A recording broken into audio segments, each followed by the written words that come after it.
বিসমিল্লাহির রহমানির রহিম। Hello everyone, আসসালামু আলাইকুম। আমি অর্থনৈতিক সুমারি 2024-এর একজন লিস্টার হিসেবে কাজ করেছি।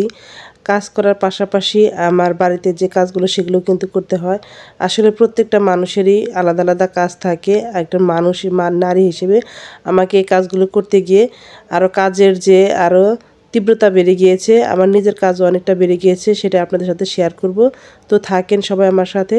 আপনাদের সাথে আমি এই ভিডিওতে কি করি এবং এটা কি কয়েকদিন আগেকার ভিডিও, একটু সময়ের অভাবে সারতে পারিনি, সেই জন্য আমি একটু কয়েকদিন পরে আপনাদের এই ভিডিওটা দেখাচ্ছি। তো লিস্টার হিসেবে কি কাজ করতে হয়, কি প্রশিক্ষণ দিতে হয়েছে, তো সবাই আজকে আমরা প্রশিক্ষণ দিতে এসেছি। আমাদের 4 দিন ব্যাপী প্রশিক্ষণ। এখানে আমাদের ম্যাডাম আমাদের যে খাবারের ব্যবস্থা করে দিয়েছে। যখন খাবার ব্যবস্থা করা হয়েছে ঠিক তখনই আমি এই ভিডিওগুলো তুলে নিয়েছি। তো সবাই ভাইয়া আপুরা আপনারা কেমন আছেন? যারা আমার এই ভিডিওটি দেখছেন সবাই একটা লাইক দিয়ে দিবেন। আপনাদের লাইকে পারে আমার এই ছোট্ট চ্যানেলটাকে আরও 10 জন ভাইয়া আপুর কাছে পৌঁছে দিতে। তো ভাইয়া আপুরা আপনারা যারা নতুন ভিজিট করবেন তাদেরকে একটু অনুরোধ করছি, আপনারা চ্যানেলটাকে সাবস্ক্রাইব করে দিবেন, বেল বাটনটি প্রেস করে দিবেন, অল অপশনটি সিলেক্ট করে দিবেন। তাই আমি যখন ভিডিও আপলোড করব নোটিফিকেশন পৌঁছে যাবে আপনার কাছে, সময় এবং সুযোগ বুঝে দেখে নিতে পারবেন। আর অলরেডি এই কাজটি যদি আপনারা করে থাকেন তাহলে আপনাকে অসংখ্য ধন্যবাদ। এটা হচ্ছে দুপুর লাঞ্চ বক্স দিয়ে দিয়েছে, সাথে এই শসা আর কাঁচামরিচ পেঁয়াজ দিয়ে দিয়েছে। লাঞ্চ বক্সের মধ্যে আছে আজকে মোরগ পোলাও। তো আপনাদের সাথে দেখাবো। এক হাতে মোবাইল ধরেছি আর এক হাতে ভিডিও, খাবারটা দেখিয়ে ভিডিও করছি। একটু ভিডিওতে একটু ভুল ত্রুটি হতে পারে, ক্ষমা সুন্দর দৃষ্টিতে দেখবেন। এই যে এখানে দেখেন আমার জন্য মোরগ পোলাওর আয়োজন, সবার জন্য মোরগ পোলাওর আয়োজন করেছে। আমরা 30 জন এখানে আমরা ট্রেনিং নিচ্ছি। তো আমাদের ম্যাডামও আছে আমাদের সাথে। দেখেন এই যে মোরগ পোলাওটা দেখতে কিন্তু খুব সুস্বাদু এবং খেতেও কিন্তু অনেক সুস্বাদু হয়েছিল। আমাদের এখানে একটা ফাস্টফুডের রেস্টুরেন্ট আছে, সেটার নাম হচ্ছে কুটুমবাড়ি। সেখান থেকে এখানকার বিখ্যাত একটা রেস্টুরেন্ট, সেখানে থেকে এই খাবারগুলো সার্ভ করে নেওয়া হয়েছে। আমি একটা খেয়ে নিলাম, আসলে অনেকটা টেস্ট হয়েছিল, খেতেও খুব ভালো লাগলো। একদম গরম গরম খাবারটা খুব ভালো লাগলো। তো ভাইয়াপুরা এখানে আমি খেলাম। আর আজকে আমাদেরকে ট্যাব বিতরণ করা হবে খাবার শেষ হলেই। এই যে খাবারটা খাচ্ছি খুবই টেস্টি। আমাদের সকালবেলা নাস্তা দিয়েছিল একটা করে সিঙ্গারা এবং একটা করে ছানা সন্দেশ, আর দুপুরে এই যে মোরগ পোলাও। এখন আমাদের খাওয়া দাওয়া শেষ হয়ে গেছে। আমাদের মধ্যে এখন ট্যাব বিতরণ করা হচ্ছে, সবাইকে দিচ্ছে। আমিও ফর্ম পূরণ করে নিচ্ছি। এই ফর্মটা লিখে নিয়েছি। আসলেও এখানে আমার নাম লিখেছি এবং আমার বাবার নাম, এই ঠিকানা লিখেছি, কিন্তু আমার বাবা মারা গেছে, সেই জিনিসটা আমি মৃত লিখতে পারছি না, আমার খুব কষ্ট লাগছে, সেই জন্য আমার বাবার নামের মধ্যে ওইভাবে লিখে দিয়েছি। তো এখানে আমাকে ট্যাব দেওয়া হয়েছে, আমি ট্যাবটা এখন খুলে নিচ্ছি। আসলেও যে রাঁধে সে চুলো বাঁধে। আসলে আমার এই কাজটা করতে খুব ভালো লাগে। আমি একজন মেম্বার ছিলাম, মেম্বার হিসেবে আমার এই কাজগুলো করতে খুব ভালো লাগে। এখানে ট্যাবগুলো পেয়ে গেছি, একটা ট্যাব সাথে চার্জার, একটা সেট সহ সম্পূর্ণ আমাদের হাতে দিয়েছে। আর এই ফর্মের মধ্যে আমি স্বীকারোক্তি দিয়েছিলাম। তো আমি ট্যাবগুলো নিয়ে আসছি, এদিকে বাড়িতে এসেছি একদম মাগরিবের আজানের পরে বাড়িতে এসেছি। এসে এই মাছ টাছ তো কিছু রান্না করার মতো সুযোগ নেই, আর কয়েকদিন হাটেও যেতে পারিনি, বাজারে যেতে পারিনি, মাছগুলো কুটবে কে, সেই জন্য দেখেন আমি ডিম রান্না বসিয়ে দিয়েছি। আর ডিম রান্না বসিয়ে দিয়েছি, আর ডিমগুলো সেদ্ধ করেই আমি আজকে রান্না করব লাউ দিয়ে। 2 দিন যাবত আমরা ডিম খাচ্ছি, কারণ মাছটা সকালবেলা যদি বাজার থেকে নিয়ে আসে কাটাকাটি করতে করতে আমার সময় শেষ হয়ে যাবে। আমাকে 8টার দিকে বাড়ি থেকে বের হতে হয়। শীতের সকাল, তাড়াতাড়ি বের হতে গেলে, রান্নাবান্না করে শেষ করে যেতে গেলে অনেক সময় লেগে যায়। তো আসলেও আমার এটা শখের বিষয়ে কাজ করা, আমার খুব ভালো লাগে। প্রত্যেক বাড়িতে গ্রামে গ্রামে যাওয়া যায় এবং সবার সাথে দেখা করা যায়, অনেক প্রিয় মানুষের সাথে দেখা হয়, অনেক মানুষের সাথে কথা হয়।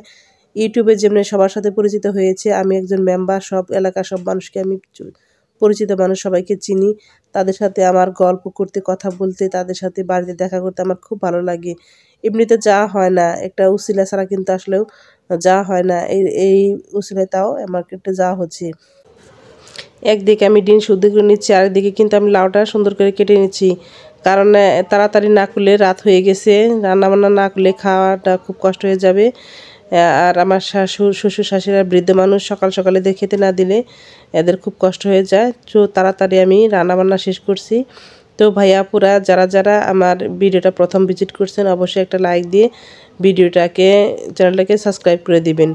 আর দেখেন আসলে প্রত্যেকের যদি ইচ্ছাশক্তি থাকতে হবে। আমি ভাবি যে আমার এত কাজ, আমি এই কাজটা করতে পারবো না, আসলে কোনোদিন হতো না। আর আমি যদি ভাবি না আমার কাজের পাশাপাশি এটা আমার একটা কাজ, কারণ এটা যদি আমি করি আমার সম্মানের দিক দিয়ে অনেক বৃদ্ধি পাবো। আর আমি যে কিছু লেখাপড়া জানি, আমি কিছু যে করতে জানি, একজন বিএ পাস মানুষ, আমি যে ইংলিশে সব কিছু পারি, এটাও কিন্তু আমার একটা মর্যাদা। আমি যখন অনেক বৃদ্ধ হয়ে যাব তখন আমি বলতে পারবো না আমি এই কাজগুলো করেছিলাম, আমি অর্থনৈতিক সুমারিতে কাজ করেছি, আমি তখন একজন লিস্টার হিসেবে কাজ করেছি।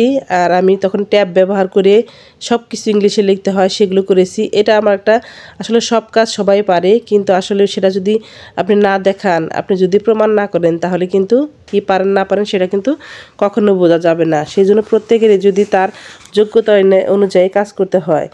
আসলে আমার সবার সাথে দেখাও হয়, আর আমি আমার কাজগুলো করে একটা স্মৃতি হয়ে থাকতে চাই, আমি কালের সাক্ষী হয়ে থাকতে চাই, সেজন্য কিন্তু এই কাজগুলো আমি করে থাকি।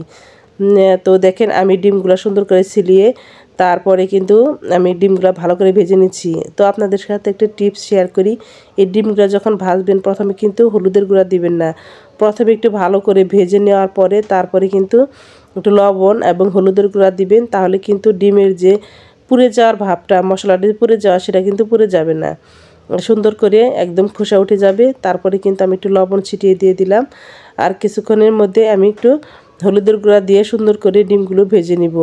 এটা আপনারা ট্রাই করে দেখবেন, অল্প তেলেই। কিন্তু আমি কিন্তু সরিষার তেল খাই, আর আমার কিন্তু হাই প্রেশার, আমার ভাইয়া আছে তার হাই প্রেশার, যতটুকু তেল কম খাওয়া যায় সেজন্য চেষ্টা করি। আসলে তেল ছাড়া তো খাওয়াই যায় না, তবুও চেষ্টা করি যতটুকু কম পরিমাণ তেল খাওয়া যায়। নিজের বাঁচতে হলে অবশ্যই এভাবে চলতে হবে, কারণ একবারে খাওয়া বন্ধ করার চেয়ে অল্প অল্প খেয়ে সারা জীবন জানি খেতে পারি, সেইভাবে চলতে হবে। এই দেখেন আমি এইমাত্র হলুদগুলো মিশিয়ে দিলাম, আর সুন্দর করে ডিমগুলো সুন্দর করে ভেজে নিব। এভাবে যদি আপনারা ডিমগুলো ভেজে নেন, তাহলে কিন্তু ডিমটার মধ্যে কিন্তু মশলাটা যে পুড়ে যাওয়ার ভাব সেটা কিন্তু হবে না। এদিকে আমার ডিমগুলো সেদ্ধ হয়ে গেছে, ভাজা হয়ে গেছে, আমি সবগুলো একদম ঢেলে নিলাম। ওই কড়াইয়ের মধ্যেই আমি এখন রান্না বসিয়ে দিব। তো এদিকে সব মশলা দিয়ে তেল, পেঁয়াজ, মরিচ সব কিছু দিয়ে মশলাটা সুন্দর করে কষিয়ে নিচ্ছি। মশলাটা যত কষানো হবে ততই কিন্তু তরকারিটা টেস্ট হবে। সুন্দর করে কষিয়ে নিচ্ছি। আর লাউ দিয়ে কিন্তু আজকে আমি ডিম রান্না করব, সাথে কিন্তু জিরা, দারুচিনি, এলাচ এগুলো কিন্তু অ্যাড করে দিচ্ছি। তো আমি সব সময় কিন্তু বেটে দেই, আজকে একটু রাত হয়ে গেছে, এখন বাটা সম্ভব হচ্ছে না, সেজন্য কিন্তু আমি এভাবে অ্যাড করে দিচ্ছি। আসলে প্রত্যেকে কিন্তু সব কাজই পারে, তারপরে যদি কাজের এই যে লাউগুলো আমি দিয়ে দিচ্ছি, আমি কালের সাক্ষী হয়ে থাকতে চাই যে আমিও কিছু পারি, আমি কিছু করতে পারি, আমার দ্বারা সবই করা সম্ভব। আপনি একটা কাজ পারেন কিন্তু কখনো করেননি, সেটা কিন্তু আসলেও কাজ পারি বলে বলা যাবে না। আপনি যদি ওই কাজটাই করে দেখান, আপনার যদি একটা প্রমাণ থাকে, তাহলে কিন্তু বলতে পারবেন হ্যাঁ আমি কাজটা করেছি, আমি কাজটা পারি। এটাই কিন্তু আসলেও নিয়ম। তো ইউটিউবে অনেকে কাজ করে, অনেকে কাজ করে না। ইউটিউবে যারা কাজ করে তারাই কেবল বুঝতে পারে ইউটিউবের কাজের কত কষ্ট।